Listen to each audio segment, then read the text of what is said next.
Assalamualaikum warahmatullahi wabarakatuh.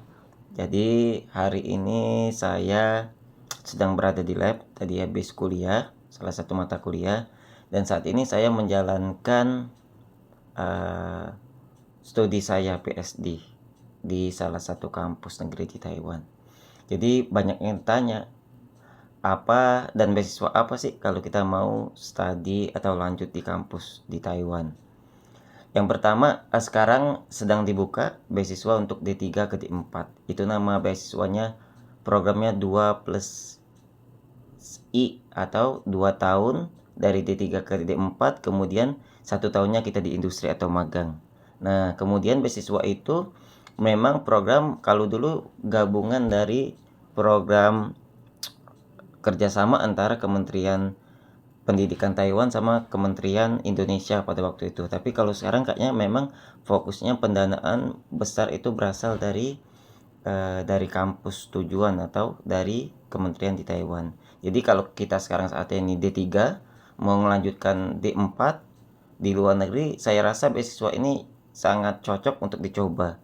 Untuk bidang-bidang yang ada di beasiswa 2+1 itu tergantung kampus, cuman selama ini yang saya lihat ada 2 program studi yang paling banyak ya diterima. Yang pertama adalah teknik mesin, yang kedua itu tentang teknik informatika atau sistem komputer atau tentang komputer. Jadi kalau kalian mahasiswa D3 saat ini, saya rasa kalian wajib untuk mencoba beasiswa tersebut kalau pengen coba abroad atau pengen coba lanjut kuliah ke luar negeri.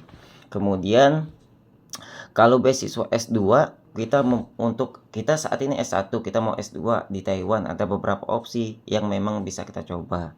Yang pertama adalah beasiswa BPI dan LPDP. Jadi beasiswa ini paling terkenal ya kalau di Indonesia. Nah, cuman ada banyak kampus yang memang belum masuk di dalam list beasiswa tersebut.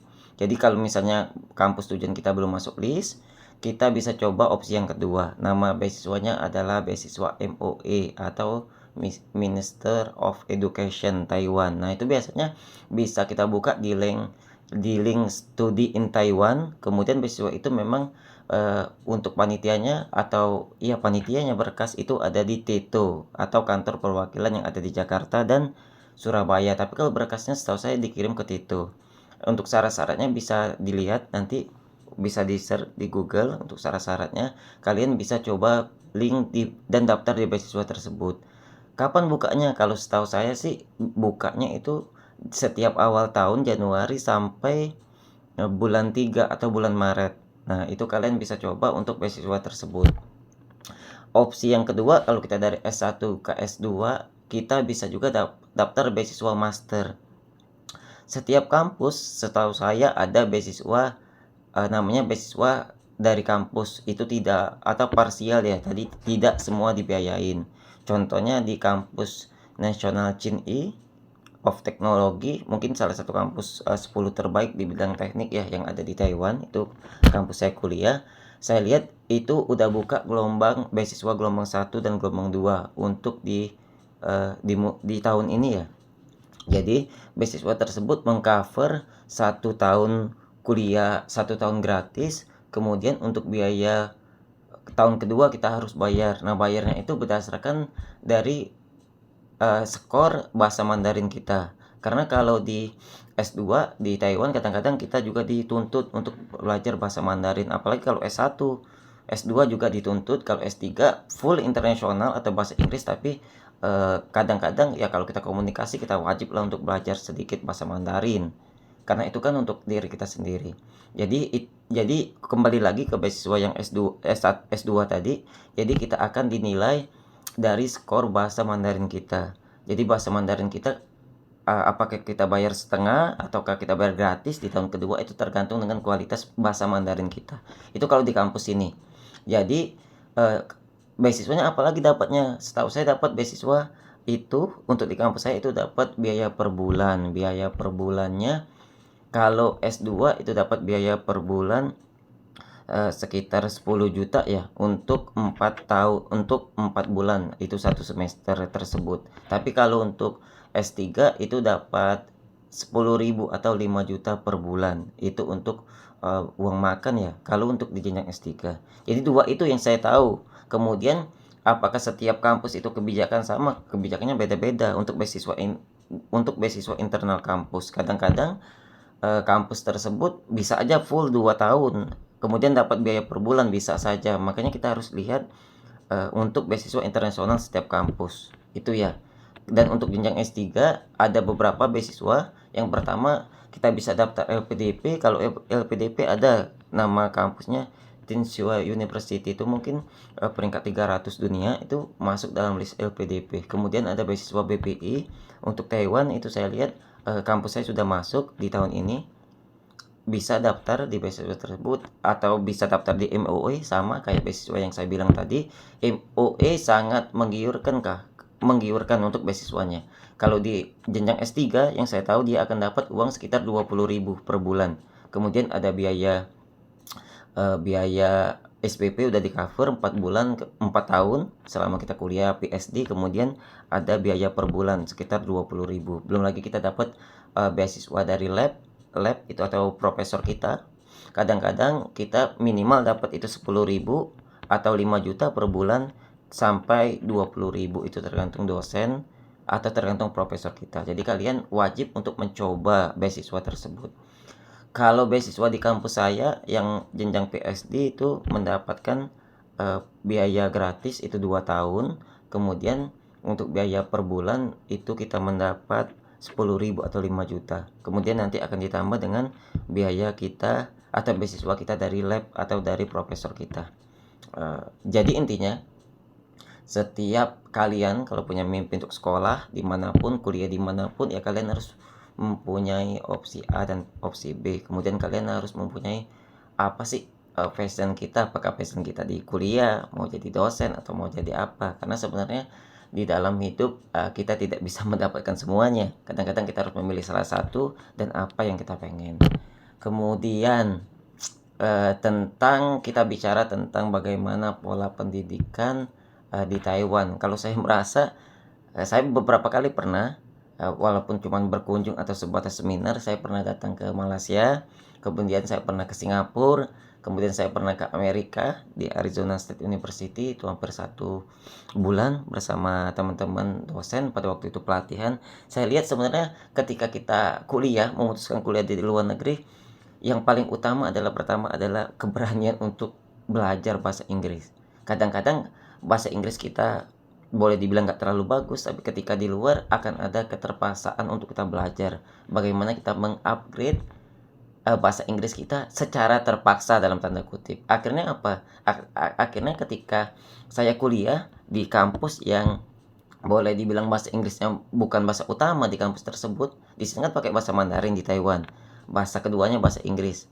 Setelah belajar atau saya kuliah di situ, saya merasa bahasa Inggris saya lumayan ternyata. Karena apa ya? Karena di sini kan full pakai bahasa Mandarin. Jadi kita itu pengen kalau ngobrol sama orang asing lah, sesama mahasiswa internasional, ya bahasa Inggris yang dipakai. Sehingga untuk mengupgrade bahasa Inggris itu saya rasa kesempatan di luar itu lebih enak.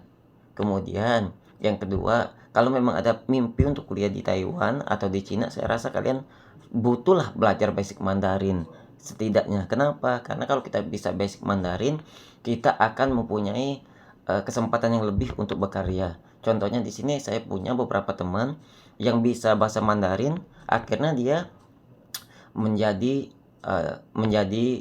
membantu dosen mengajar di kelas bahasa Mandarin atau bahasa Inggris. Karena yang kita ajarkan kan mahasiswa lokal S1, mereka belajar bahasa Inggris. Kalau kita nggak bisa bahasa Mandarin atau basic Mandarin, akan kerepotan saat mengajar itu.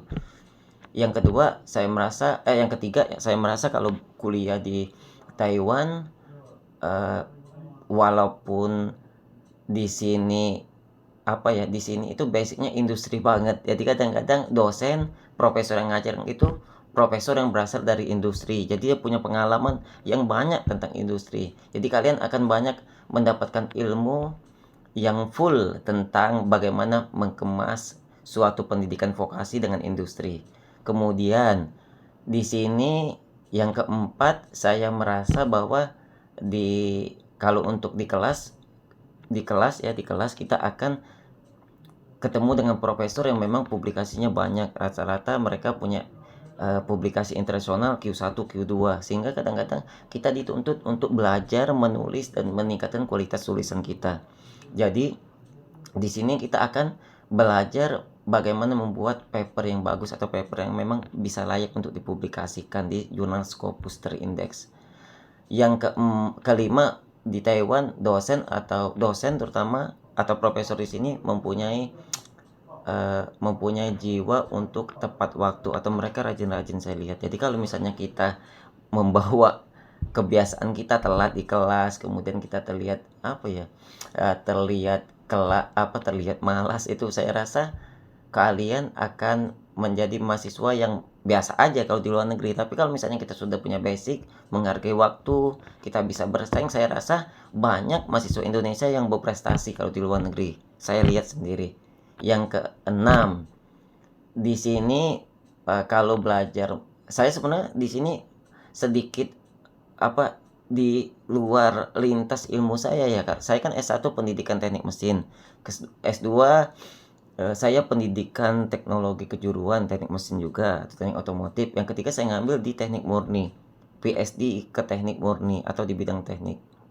Karena saya merasa yang namanya ilmu itu kan selalu berdekatan ya, atau saling membutuhkan. Sehingga yang saya lihat di Taiwan itu sangat semua bidang kadang-kadang dikaitkan dengan bidang keelektroan atau kelistrikan, karena di sini kan mikrokonduktor terbesar salah satunya. Jadi kadang-kadang di teknik mesin pun saya banyak belajar tentang sensor, saya banyak belajar tentang kelistrikan dan lain-lain. Nah, itu yang saya ambil, atau itu yang pengen saya pelajarin di Taiwan.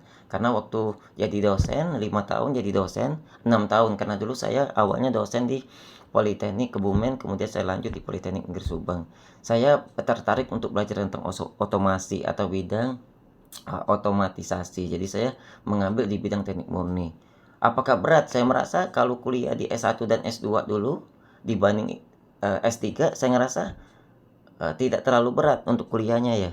Jadi kita dapat bersaing lah dengan sistem pembelajaran yang di sini.